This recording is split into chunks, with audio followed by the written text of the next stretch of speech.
Tlian jamshi გადასახადია 500 ლარი.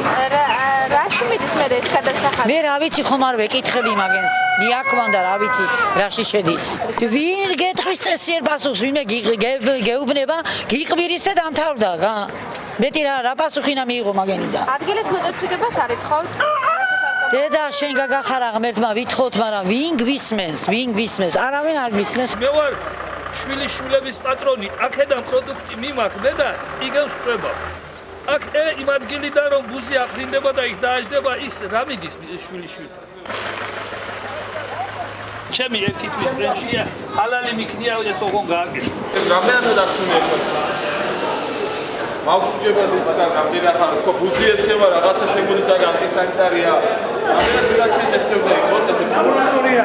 კი, ლაბორატორია არის, მაგრამ ეხლა ეს ღია 1000 ბუზი შეიძლება დაინფექცირებული რაღაცა მოყოს, ხო? შეიძლება ეს შემოწმებულია და კი, მაგრამ ეხლა ეს არის ღია. გასაგებია, მესმის თქვენ. ეს არის ღია. და რაღაცა ბაქტერია შემოდის და არის ღიას და არა დაცულდა.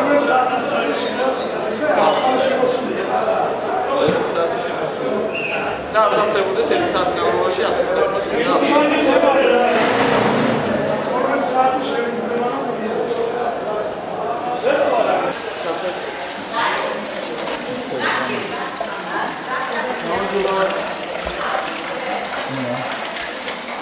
Olha, já viu, vai falar com nós?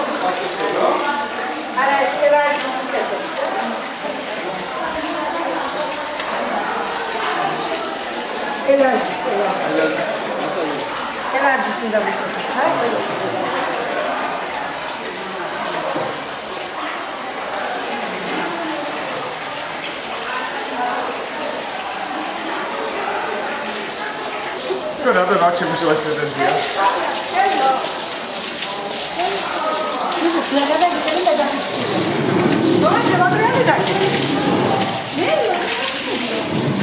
ხუჩაში დაგავშია ჩაყრილი ყველა სახის პროდუქტი. ძის პროდუქტები აწვა ტალახში დაგავში. არავინ არ აღურადღვის მიქცევის საერთოდ არავინ არაფერს არ გითხულობს. რკინიგზაზე ზე ლიანდაგებზე ზე თელი დღე დილის 5 საათიდან საღამოს 8 საათამდე. აქ რამდენად სანიტარული ნორმების დაცვით მიდის პროდუქციის გაყიდვა და რეალიზაცია? ერთი სიტყვით სანიტარული მდგომარეობა ყველგან ცუდია. ეზოში და ბაზარში და ყველგან საერთოდ. ყოველდღიურად ეხლა მთლიანად ბაზარი ირეცხება და ეს ვიზუალურად თავისთავად, მაგრამ კაპიტალურად ყოველ მესამე დღეს ირეცხება თითო დარბაზი გამოყოფილად ქიმიური საშუალებებით. ის ხსნარებით, რომლებიც რო ოფიციალურად დაშვებულია, ვთქვათ, იატაკის მოსაწმენდად, ესეთი.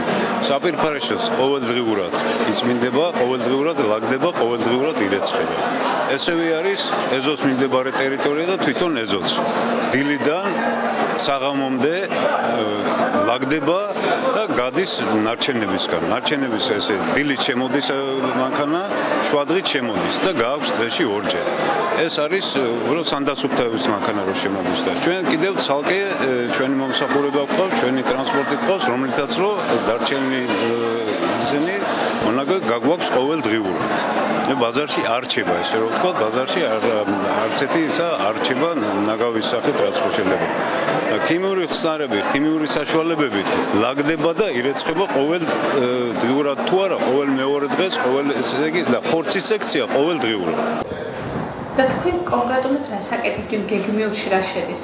ჩვენი სამსახური აწარმოებს გეგმიურ ინსპექტირებას სხვადასხვა ობიექტებზე შემოსული ინფორმაციებისა და წინასწარი დაგეგმვის საფუძველზე, რომელიც დგება მინისტრის ბრძანებით და წინასწარ ისმება ობიექტების შემოწმებელ სიაში. ეს ობიექტები ჩვენ რა თქმა უნდა ჩვენ ვადგენთ ამ ობიექტების სიას, რომელი ობიექტებიც არ შეესაბამება მოთხოვნებს, ვერ აკმაყოფილებს მოთხოვნებს.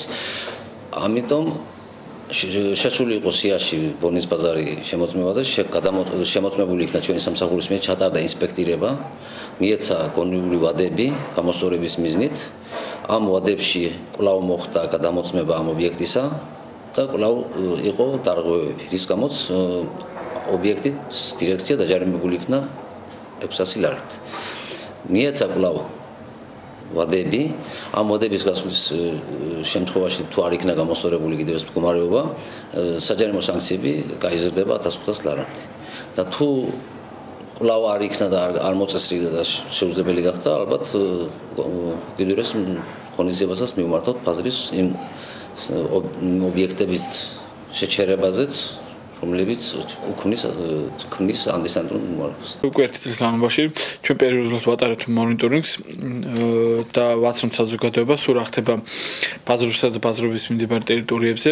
ჩვენ არაერთხელ დავსვით ქალაქ ბათუმის მერიის წინაშე, რომ უნდა და გაუქმდეს ან თუ არა, იმიტომ რომ სანიტარული ნორმები დარღვეულია ამ ბაზარში და ეს დროულად თუ რეაგირება არ იქნება შესაბამისად